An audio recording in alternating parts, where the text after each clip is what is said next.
আজি বলে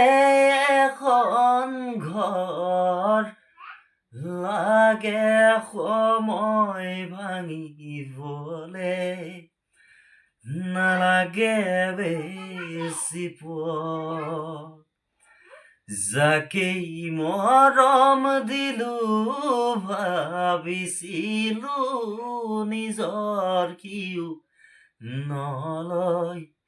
চোনে কোকেই খবৰ কেলৈ ভাল পাই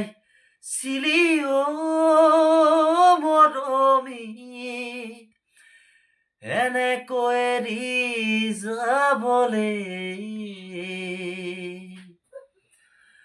কব যে নাপালো মৰমী